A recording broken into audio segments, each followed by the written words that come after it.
सफल लोगों की सफल आदत होती है। सफल लोग ड्रीम बनाते हैं और एक लक्ष्य तय करते हैं और उन पर मेन फोकस अपनी लगा देते हैं, अपना जोर पूरा उस पे झोंक देते हैं। जहां उसको जाना है उसको पता होता है कि मुझे कहां जाना है। एक रास्ते में एक व्यक्ति जा रहा था, चौराहे पे पुलिस वाले खड़े थे। उन लोगों से व्यक्ति पूछा कि ये भाई साहब ये रास्ता कहां जाएगा। पुलिस वाले पूछे कि आपको जाना कहां है, पता नहीं। पुलिस वाले जवाब दिए कि आप कोई सा रास्ता पकड़ के जा सकते हो। तो जब तक आपकी अपना रास्ता पता नहीं है कि मुझे जाना कहां है, तो ये दुनिया आपकी कोई भी रास्ता दिखा सकती है।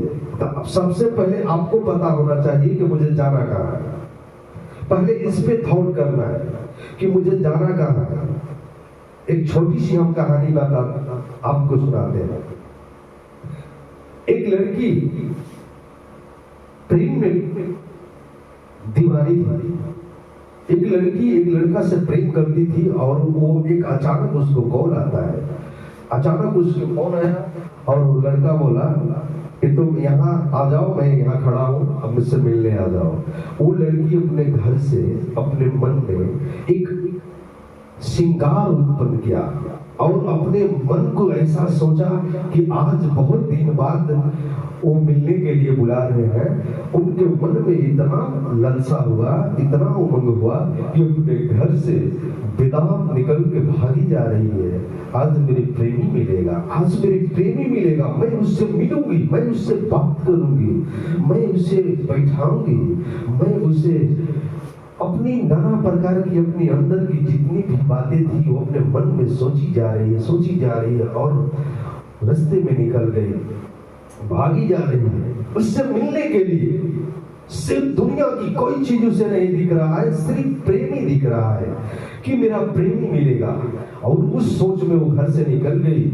रास्ते में एक मुसलमान भाई अपने मुसल्ला, जिसको हम लोग चादर बोलते हैं, बिछाकर नमाज पढ़ रहे थे। वो लड़की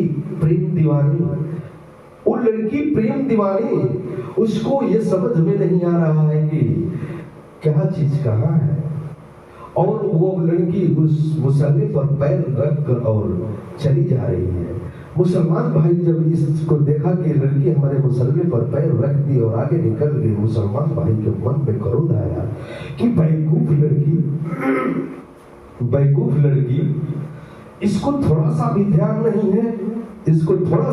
नहीं है, कि मैं अपने भगवान के, मैं अपने खुदा के तपस्या में लौटी हूँ और ये यहाँ से मेरे मुसल्ले पर पैर रख कर भागी जा रही है। इसको थोड़ा सा भी समझ नहीं है कि मेरे मुसल्ले पर पैर रख कर ये आगे निकली जा रही है।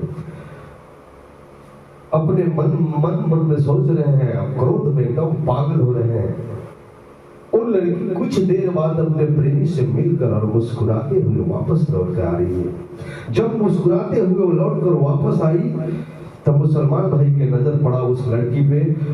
जब लड़की पे नजर पड़ा तो मुसलमान भाई गुस्से में बोले कि बेवकूफ लड़की, तुमको ये पता नहीं था कि मैं अपने खुदा के तपस्या में लौटी था और तू अपनी नापाक पैर मेरे पवित्र चादर पर रख कर चली गई।